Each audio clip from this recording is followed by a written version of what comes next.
Welcome to another edition of the Wrestling Heroes and Insiders podcast, aka The Whip Show. And right now, you're railing with the World Heavyweight Champion, Mr. Joe Walker. We have the honor and the privilege of having the greatest man alive join us here for yet another episode of Railing here on the Wrestling Heroes and Insiders podcast, aka The Whip Show.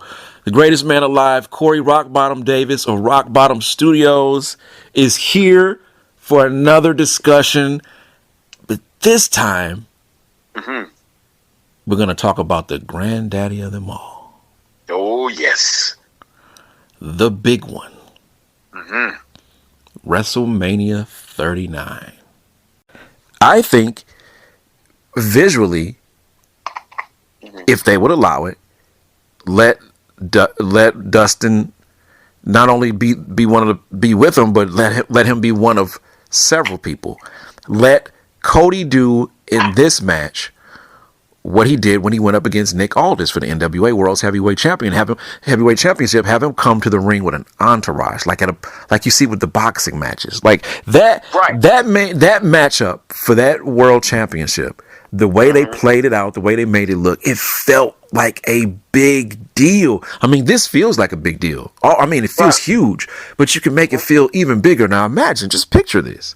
You have Roman come to the ring with the bloodline, of course. Right. Have him come to the ring with the bloodline. Okay, but I'm going to sweeten the pot a little bit. You have Roman and Paulie, you have the Usos, and you have Solo. But also have the Samoan SWAT team, they cousins from MLW, walk the aisle with them. Okay, now let's flip it to Cody's side. And the other cats, they don't even have to say anything. They could just come to the ring with them, wait for the ring announcement, and go back to the back. The ones who are not, featured people in WWE. On Cody's side, you have Dustin, basically the same people who came to the ring with him when he fought Aldis. Have Dustin, have MJF, have Sammy Guevara, have Ricky Starks, have Diamond Dallas Page. What? QT Marshall, have, QT representing the Nightmare Company, the Nightmare Factory, have all of them come to, and of course Brandy. Of course Brandy. Yes. All come to the ring with Cody. Man. Dude, visually. And again, they don't have to show any emotion. They don't have to speak. They don't have to have any engagement other than walk him to the ring. Imagine seeing DDP, Ricky Starks, Sammy Guevara, MJF with the shades on, the hat on, scarf around his neck, and the AEW World Title around his waist, just walking Cody to the ring. Man, he wants to be there anyway. He wants to be there anyway. Let him go. He wants to be there anyway. Let him come. Yeah. Man, that would be dope. And that would give WWE an indicator of how their fanship would react to a certain number of people from outside the company. That would be dope. Can you imagine seeing the SST walk after the Usos have assumably just lost the tag titles to Sammy and KO? You see them come to the ring flanked by the MLW tag champions, their cousins. Yes, crazy. That would blow the lid off the place. Oh, this is a time to be alive. And if the match has already happened, Big Dog might already beat Hammerstein to be the MLW World Champion for the second time. It could be 3 cousins coming to the ring with titles on. Right. Oh man, they don't got to say a word. They just got to walk them to the ring, and walk back. Yep. And Muggs would be like, "Who are they?" People who don't know him like, "Who are they?" And the people who do know him would be like, "Yo, what?" Man, that would, because I was thinking, and see, that's a much better idea of what I was thinking. I was just thinking, if Cody did come down and his brother came with him, then, what if he, bought, the OGs with him? Like Ric Flair. Oh. Hell, if we're talking about cross-promotion, Arn. Oh. Have him come down with the 4 horsemen. Yeah, Arn would have to come down. Yeah, I forgot about Arn. Arn, too. Yeah. Have Cody come down with his brother and the original, the four horsemen that are left. Yep. Let's have all of them come down with him. Tully, all of them. Yep. That would be dope because, I mean, they fought with his dad. Like, if he would, that would, like hit everybody in the heart if he came down with the OGs. Oh, yeah. Yeah, so that's what I'm thinking. Come down with the OGs and his brother. I mean, have him walk him to the ring. Man, Tully Blanchard. Mm-hmm. J.J. Dillon. Oh, man, yeah. And I mean, Rick, too. Yeah, Rick, too. Yes, you have Rick come out, have them all come out, man. That would be dope. And, I mean, I'm just gonna throw this out there. If you like it, you can hold on to it. If you don't, you can slide it right back to me. Who is Cody's favorite wrestler? That's a good question because I totally forgot that. He said something. The Stinger. How can I forget? Oh, that was Sting. Sting. That's right. Have Sting come out to walk with him too. That would be ooh. Yeah, if they allow it, they got it. I mean, I don't see why they wouldn't though. Right. Possibilities are endless.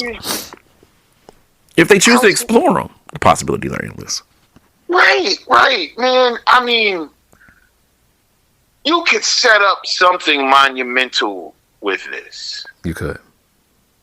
If they were smart. But I don't have faith in WWE doing anything smart or fun, I should say. I won't say not smart because the bloodline was smart. How that was handled was smart. Yeah.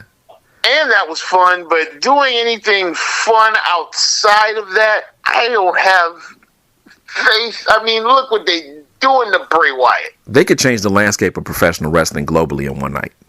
Really, one night. With think one about match. Think about the House of Black up against Bray Wyatt. Oh, I mean, there's so many things you can do that's fun, but I don't think they're not gonna do anything fun like that. We're gonna have to talk about the House of Black on another show because we can do a whole show about them. I think as far as factions go, and there's some good factions out there. The Bloodline is superb. Right. The Bullet Club, the Bullet Club is McDonald's now. They are a staple in professional wrestling. There's Bullet Club members in every promotion. Right. They are everywhere. Yeah. The Elite, they are special. There's so many dope groups and cliques and stuff. I mean, I even like the Outcasts with Ruby Riott and Tony Storm and Saraya. There's some good cliques out there, but the House of Black, man, they stand alone. They stand out from the pack. That is a great assembly of wrestlers that have like similar gimmicks that they kind of put together. And to make it this like a solid faction out of because they fit the aesthetic. Man. I'm just like, man, they're on to something. That's why I miss Sanity so much. Sanity was the House of Black before the House of Black. I've had these conversations off the record with other people. I was like, that the Sanity moving to Raw and SmackDown was a bad idea. And that's the thing. They've been teasing for months, them coming back. What happened with that? Sanity should have been in the place. Yeah. They should have been in place to take over where the Undisputed Era left off. Exactly. Once they disassembled that group and they all went their separate ways, Sanity should have stepped in and been the most dominant force in NXT. And they could have continued to do that for a long time. And when they brought them to the main roster, again, their whole aesthetic was like nothing else. But beyond NXT, they didn't know what to do with them. Right. And that was such a missed opportunity. They was so unique and so dark and so twisted and so... When you have little kids hiding their face when you walk into the ring, you're doing something right. Look, dude. When the Undertaker debuted at Survivor Series, what was kids doing? Hiding their faces. Hiding their faces. Yeah, and that's the crazy part. They've been teasing it. Nikki Cross has been teasing it. Like, for months, that Sanity is coming back, and then you nothing. And Eric Young can still go. Yes. That's what I'm talking about, dude. man. Violent by Design was a dope faction, bro. Dude, I would be asking people, I'm like, are you watching Impact? They're like, nah, I pop in every now and then. I'm like, you got to check out Violent by Design. Right. These cats is crazy. Like, this is some must-watch TV. I'm like, these mugs is... Wow. I'm like, they beating mugs with bats and stabbing mugs and all kind of stuff. Yeah, I was just like, this is like snuff videos. I was like, man, did you see what happened? They got mugs tied up in the back. I'm like, yo, like what? This was on national TV, man. They let him do this? I'm saying, man. I'm just like, this is what Sanity could have been. Could have been. Exactly. Yeah, man. But back to Roman, I think that this match, you gotta let Cody take it. Mm. You gotta let Cody take it. This has to be Cody's time. It's been built up. Finish the story. Yeah. Have them. You can't start a narrative about finishing the story if you're not gonna let him finish it. Right. You gotta let him finish the story. You gotta let him do it. You gotta let him pick up where his dad, didn't do. You gotta let him do what his dad didn't accomplish. It's like giving. This one is not for Cody. This one's for Dusty. It's for Dusty, right? And you would think that they've learned over the years. Okay, it's time to stop killing the momentum when you have it, and they already got a taste of it, and I kind of think they were ready for it when they knew that Sammy was not gonna beat Roman in Montreal. They knew they had to take that bullet, but you felt the disappointment beyond the pay-per-view and beyond the inside of that arena. You could just feel the air come from under everything. Like, oh, y'all shouldn't have done that. Y'all shouldn't have done that. Mm-hmm. So there has to be some redemption. There has to be. And if Cody goes into this match and loses, the backlash, the fallout from that is gonna be like, we can't trust y'all with a story anymore. Right. Even after all the good they've done with the bloodline, they can't. Mm-hmm. It has to stop at WrestleMania. It does. The whole thing. They got to get the belts off of the Usos. They got to take that belt off for Roman. And then from that point, you're going to see the bloodline just collapse. Mm-hmm. That's the only way. All right. That's the only way. Now, let's zip through this rest of this card, and you tell me who you want to win in the matches that they have announced. Let me see if I can remember them all. I should have them pulled up in front of me, but I don't. I'm just going to go off the top of the head. Rhea Ripley and Charlotte. Rhea. Bianca and Asuka. Asuka. Me too. For so many reasons. Yep, same. And they need to let Asuka put one on Charlotte, because she should not have beat Asuka at WrestleMania that first time. But that's another topic for another day. That's another topic for another day. Absolutely. John Cena and Austin Theory. Oh, Austin Theory. I mean, I see it. I see it happening anyway. I think this is just the novelty match for WrestleMania, because it's Cena. Yeah. He's got to pop his head in every now and then, and just make his presence felt. Right. Seth and Logan Paul. I want to see Seth. I want to see Seth win this. Which one of them Pauls is it? It's Logan Paul, right? Yeah, I think it's Logan Paul. Right. I'll be like, man, which one of them paws is it? Dude is dope in the ring, though. I can't take anything away from him. He is dope in the ring. I would never take anything away from that dude. For him to learn and be able to execute everything that he has, he looks like a 20-year veteran. He does, man. Yeah, he does. He's polished, bro. Yeah. That's crazy. Like, who is he? Kurt Angle? He gonna take his mask off and it's gonna be Kurt under there? And I'm with you. I think Austin Theory should win. Mm-hmm. But if he doesn't, whether it's him with the belt or John Cena with the belt, I think the very next night on Raw, one of them need to drop the title to Montez Ford. That's what I think. I see that happening.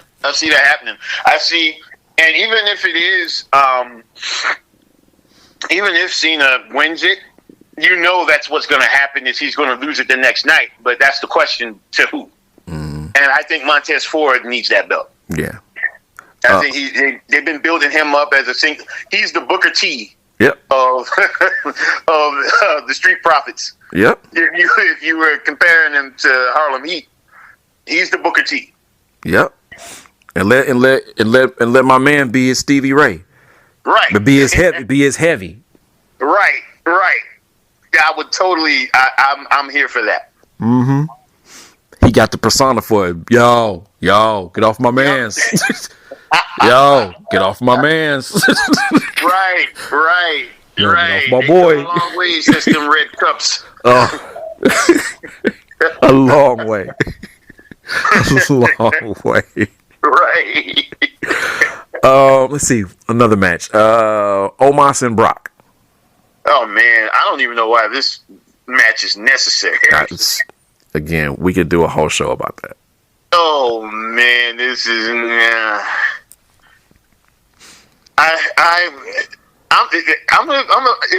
This is weird because I want to see Omos take it. I do want to see him. But I know that's not going to happen. Brock is going to win it. It's going to be one of those matches where it's done in like 2 minutes. It's going to be a short match, and Brock is going to. The reality is Brock is going to take it. I would like to see Omos take it, just because it's different. Because it's already predictable. It's going to be a 2-minute match. It's going to be somewhat of a squash match. They're sending Omos out there for Brock to squash him. They're not going to let their cash cow, or one of their cash cows, go out there and get done up by Omos. Right. So that's, which technically should have been him and Bobby again. It should have. Last man standing. Yep. That's where I thought it was headed. This is for all the marbles. At the very least, Gunther. You know, they were building that up a little bit with him and Brock. But I could also see him going up against Bobby, too. I would much rather see one of those than what we're getting. Thank you for listening to Railing with the World Heavyweight Champion, Mr. Joe Walker, on the Wrestling Heroes and Insiders podcast, a.k.a. The Whip Show. Be sure to like, share, and subscribe, and support the platform wherever you get your podcasts from. Follow The Whip Show podcast on all social media, and follow me on Twitter at Mr. Joe Walker. No excuses. Championships only. Be kind, be creative, win.